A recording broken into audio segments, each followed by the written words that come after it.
Salut à tous, bienvenue pour cette nouvelle vidéo. Alors aujourd'hui on va voir un sujet qui pourrait paraître à certains un petit peu ésotérique et on va voir que pas du tout. Mais bon, avant de commencer ça sera en deuxième partie de vidéo, je vais vous parler de petites techniques pour rentrer dans votre séance d'entraînement quand vous avez du mal à décrocher en fait de la journée. Moi ça m'est arrivé plein de fois et même récemment là, j'arrive à la salle de sport. Bon, je pose mon sac, je prends ma serviette, etc. Je démarre mon échauffement et déjà je pense en fait à ce qui s'est passé dans la journée. Donc moi, c'était un sujet sur le travail. Je pensais à ça, et j'avais en fait des idées qui venaient, etc. Et j'étais là en train de me dire, il faut que je m'en rappelle demain de ce truc-là parce que je le notais pas. Et du coup, c'est pas bon. Il faut toujours noter les choses quand on a une idée pour pouvoir se libérer de l'esprit.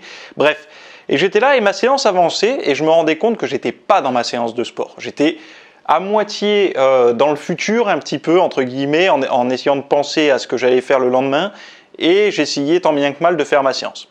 Donc en fait, le truc déjà, le premier outil, c'est de se rendre compte de ça. En fait, d'arriver à prendre du recul et de se dire, oh là, Coco, t'es pas dans ta séance.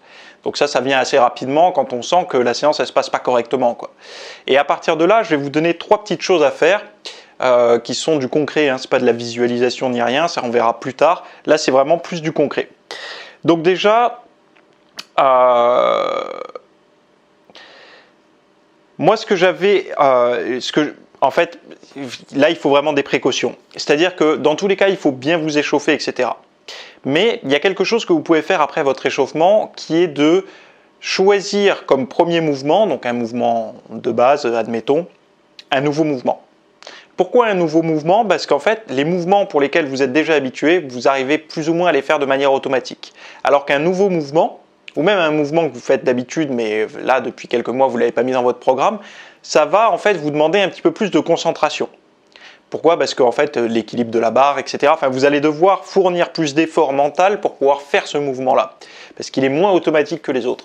Donc du coup, vous allez déjà commencer à switcher votre concentration sur l'entraînement. Ça va faciliter de manière mécanique en fait votre concentration. Vous allez un peu zapper ce qui vous prend la tête pour aller sur la technique du mouvement.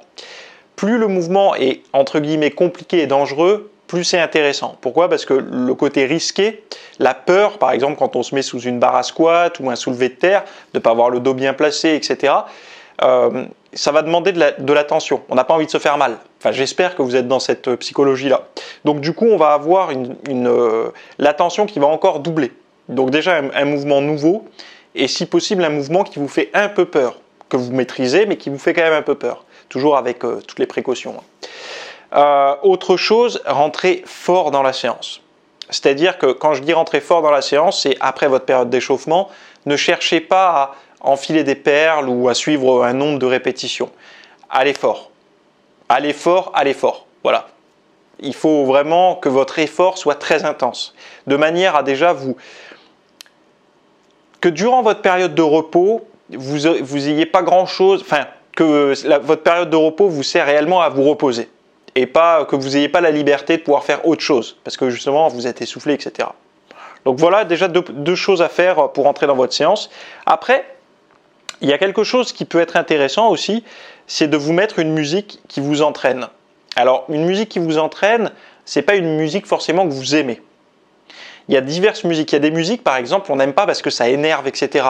Je sais pas, par exemple, il y en a la techno, enfin, je ne sais même pas si on dit l'électro, ça les énerve trop, donc ils n'aiment pas. Mais en fait, il faut voir que le fait que ça les énerve peut les aider justement à faire monter un petit peu l'énergie pour la séance. Donc l'effet recherché n'est pas que ça vous plaise, l'effet recherché est que ça vous déclenche de l'énergie. Donc choisissez des musiques comme ça qui vous énervent un peu, qui vous donnent de l'énergie et écoutez-les en début de séance. Une note, ne choisissez jamais une musique que vous n'avez jamais écoutée. Par exemple, n'essayez pas de faire votre playlist pendant que vous vous entraînez. Parce qu'en fait, quand c'est comme un petit peu tout à l'heure l'histoire des mouvements, quand on entend une nouvelle musique, notre cerveau il va être concentré dessus. Ah, le refrain, machin, tac, ah, j'aime bien, truc, machin.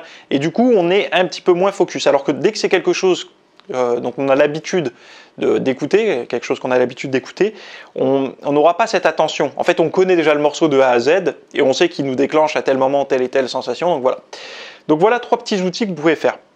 Deuxième partie, On va parler dans la formation qui va suivre de la visualisation. Alors, rassurez-vous, c'est pas de l'ésotérisme, on va pas faire appel à une force supérieure, etc. Pas du tout.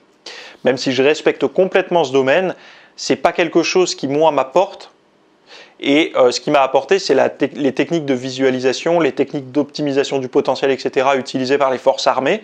Et toutes ces choses-là que j'ai détaillées dans cette formation, enfin, je me sers d'outils et j'améliore. Je ne vais pas avoir la prétention d'améliorer, mais je vais dire j'adapte vraiment pour le sportif.